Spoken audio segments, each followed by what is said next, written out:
Hi there, knife people. Hello, lady and gentlemen. Today I am mad. I am mad about Medford knives. And before I even begin, I guarantee you there'll be some idiot commenting that I got fake knives. I'll assure you I got it from an authorized Medford dealer in a very reputable brick and mortar store in Virginia. And to prove, here's all the useless junk that came with it and the receipt.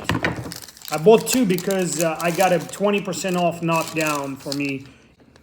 Here's a receipt, pause it, read it. Everything you need to know is right here. And let's talk about what set me off. All right, this is an $8 knife from Walmart, Ozark Trail. Here, watch this. Cuts. Here's a $690 retail value Medford. Cuts like crap. Here's, where's the other one?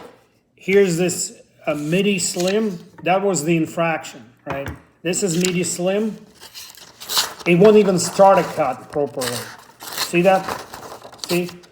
Here's a Smith & Wesson Chinese knife that came as a free gift with another knife purchase I made. Look at this. Yeah, this cuts. Neither one of these two gold-plated freaking knives do it, right? I want to say this to the other knife reviewers.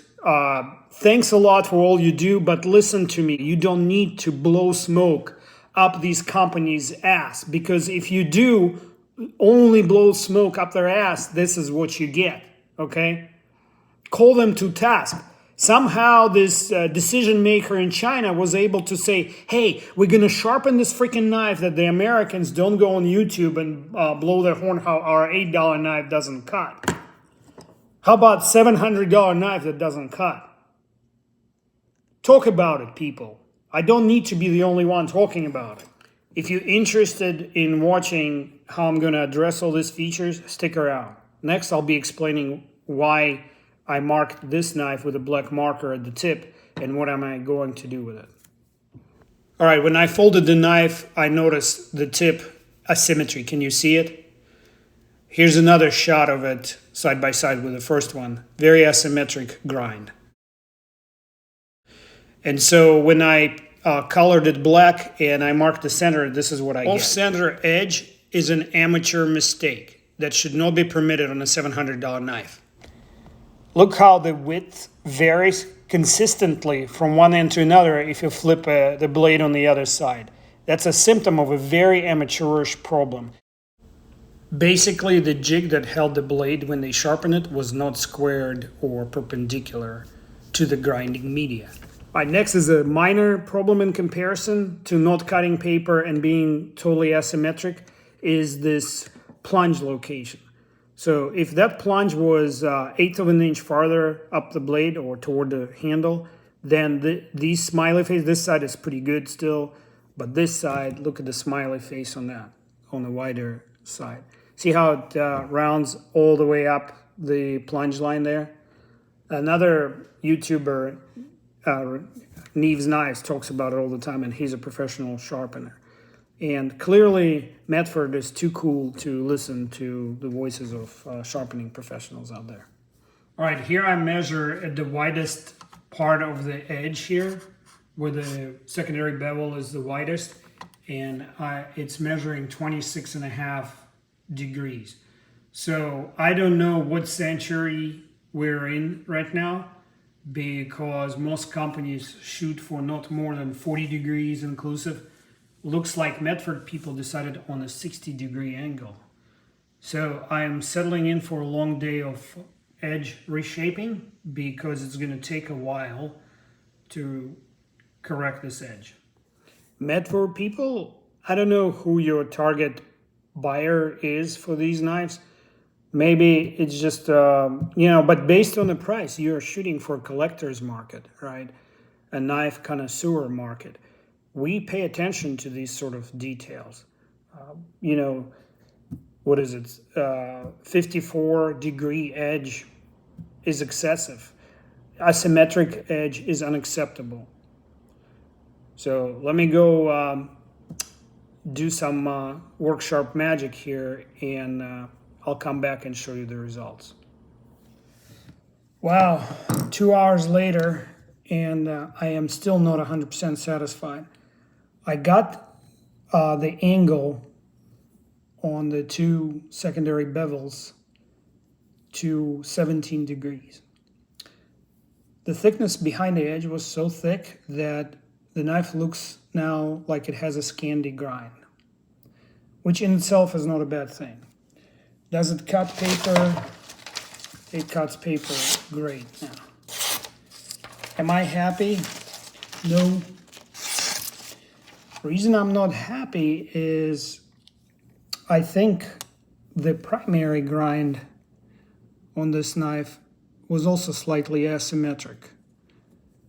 You can see on this side it's a little bit more acute than on this side. And that's why when I got the symmetry at the tip and the proper angle on both secondary bevels, the width of the bevels is slightly different. You may not see it, but I see it and I know it. Needless to say, another hour later, I fixed it. So I was able to determine that the difference in the primary bevel grind is only 2 degrees. And so I split it, and that necessitated to pretty much regrind the secondary bevel from scratch. I had to, whichever way I flipped the knife, I had to adjust by 1 degree. So I was splitting that difference. And now I'm getting a pretty similar width on both sides, which is making me happy. I guess it scratches my OCD the right way. And then it started to cut a lot better. Take a look for yourself. But before I do, you probably wonder what's going to happen to the Midi Slim. I will not do this today, but if you subscribe, I will sharpen this knife as well and do a short video as far as what it's capable of. I have high hopes for this slimmer blade in general, so stay tuned.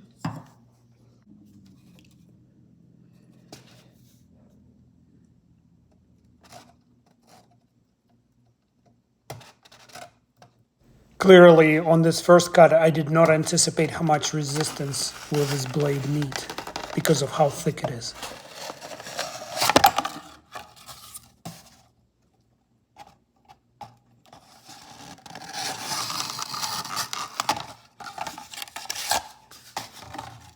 But now that I know what to expect, I'm ready for some more cutting.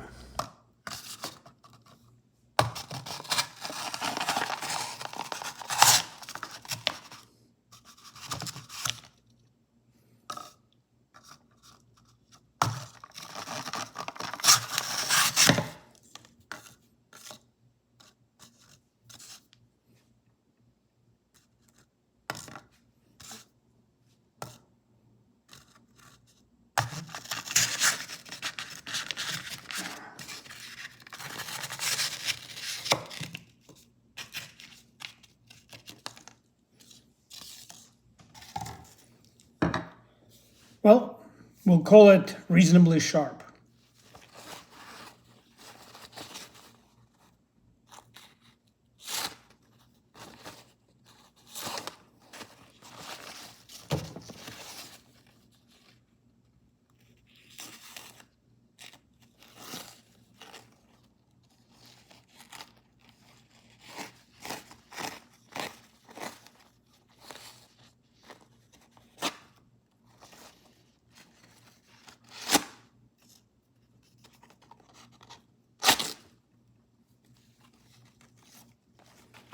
Reasonably sharp.